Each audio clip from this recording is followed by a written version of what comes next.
Salam kebangsaan Indonesia, saudara-saudariku terkasih, sahabat yang budiman.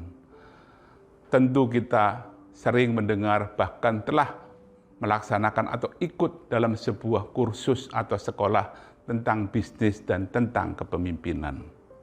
Kita tidak saja diajari teori-teori dasar, tapi praktek di dalam studi-studi kasus yang tertulis, dan kita diminta untuk berfantasi menjawabnya dengan dasar teori-teori yang kita dapatkan. Dan jadilah kita sarjana lulusan bisnis atau lulusan kepemimpinan yang mungkin lulus dengan sangat baik atau cum laude.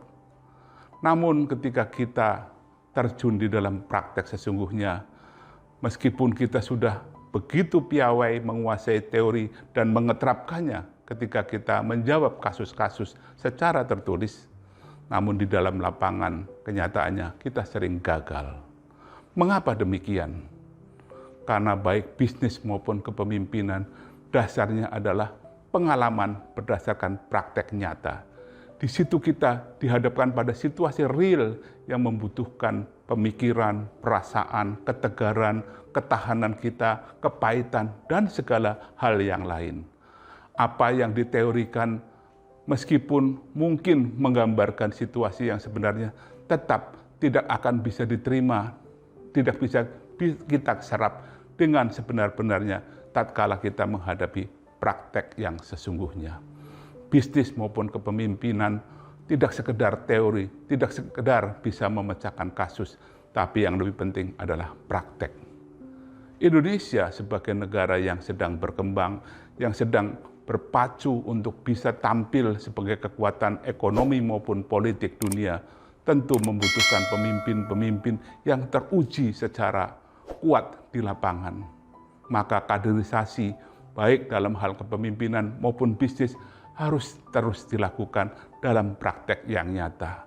Kepemimpinan harus teruji dari tingkat yang paling dasar sampai terus menapak ke tempat yang lebih tinggi, sampai ke puncak. Demikian juga bisnis. Saya mempunyai banyak cerita teman-teman pribadi saya yang pada awalnya hanya ikut saudara karena orang tuanya miskin. Mereka dipacu untuk bekerja membantu saudaranya itu di dalam praktek bisnis. Sementara anak-anak dari si pemilik bisnis itu karena statusnya anak menjadi disekolahkan saja tapi tidak terlibat di dalam praktek sehari-hari. Apa yang terjadi? Sekian puluh tahun kemudian si anak kandung yang disekolahkan tinggi-tinggi dengan praktek atau sekolah di sekolah-sekolah bisnis yang bagus, hasilnya ketika berpraktek secara nyata kurang bagus. Kalah dengan anak yang diikutkan atau dingengerkan kalau dalam bahasa Jawa ke saudaranya yang kemudian mengajarinya praktek secara nyata, ditempa oleh kesulitan dan akhirnya malah bisa lebih sukses dari si mentor.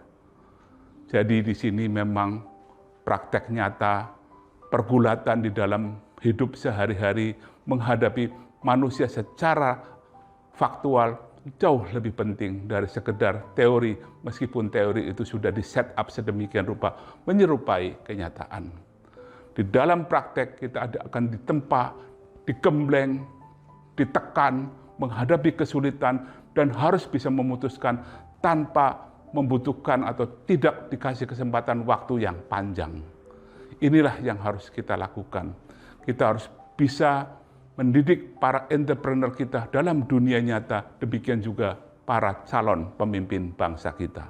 Dengan demikian mereka akan paham menghadapi kesulitan yang real dan situasi yang cepat berubah, yang tidak diantisipasi oleh teori yang didasarkan pada perkembangan yang telah terjadi beberapa waktu sebelumnya yang sudah terlambat karena kenyataan sering dan bahkan selalu lebih cepat dari apa yang disebut teori.